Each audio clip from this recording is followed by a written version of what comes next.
Bulletin की शुरुआत करेंगे। झारखंड के कई स्वायत्त संस्थानों का ऑडिट नहीं हो रहा है। प्रधान महालेखाकार ने यह खुलासा किया है। जब से ऋण पास बना है उससे अब तक उसका ऑडिट नहीं हुआ है। वहीं झारखंड राज्य हाउसिंग बोर्ड का ऑडिट पिछले 23 सालों से लंबित है। कुछ ऐसा ही हाल रिम्स, जरेडा, झालसा जैसी ऑटोनॉमस बॉडी का भी है। देखिए रिपोर्ट।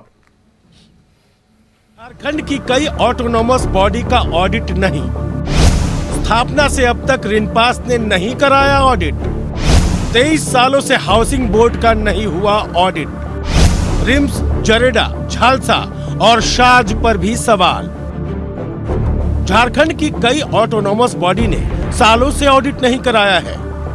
रिनपास अपनी स्थापना के 100 साल पूरे होने पर जश्न मना रहा है, लेकिन अब तक रिनपास ने कभी ऑडिट ही नहीं कराया। वहीं झारखंड हाउसिंग बोर्ड का ऑडिट पिछले 23 सालों से पेंडिंग है, जबकि जरेडा, झालसा, शाज, बाबा बासुकीनाथ श्राइन बोर्ड, रिम्स जैसी कई संस्थानों में भी लंबे समय से ऑडिट नहीं हुआ है।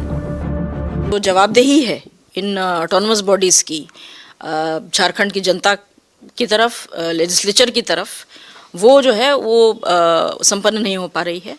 और इनकी वास्तविक वित्तीय स्थिति आज की तारीख में क्या है ये भी जानना मुश्किल है, क्योंकि अकाउंट्स बहुत लंबे समय से एरियर्स में हैं। जैसा कि पहले मैं भी एक बातचीत कर रही थी, तो कुछ ऑटोनमस बॉडीज़ का बहुत ही झारखंड में ख़राब स्थिति है। जैसे हाउसिंग बोर्ड, जो आज यहाँ नहीं है, किंतु हाउसिंग बोर्ड का 23 साल से मेरे कार्यालय में अकाउंट नहीं आया है।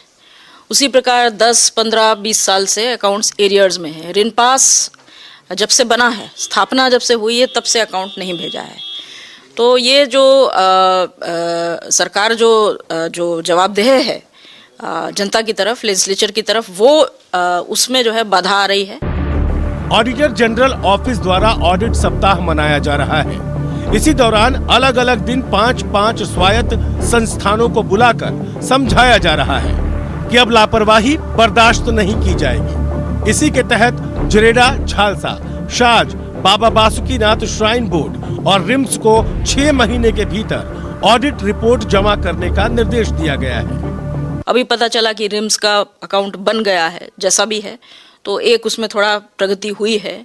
और जैसे शाज का अकाउंट बना हुआ है, किंतु गवर्निंग बॉडी द्वारा वो 3-4 साल का अकाउंट अप्रूव नहीं करा पाए हैं अभी तक, क्योंकि शायद गवर्निंग बॉडी मिली नहीं, बैठी नहीं। तो इन्हीं सब इश्यूज पर हम डिस्कशन कर रहे हैं। अब जब ऑडिट होगा तब नए नए खुलासे होंगे। सवाल ये है कि अगर कोई अनियमितता पाई गई तो जो दोषी होगा वो या तो रिटायर हो गया होगा या फिर इस दुनिया को छोड़कर जा चुका होगा। तो फिर कार्रवाई किस पर होगी?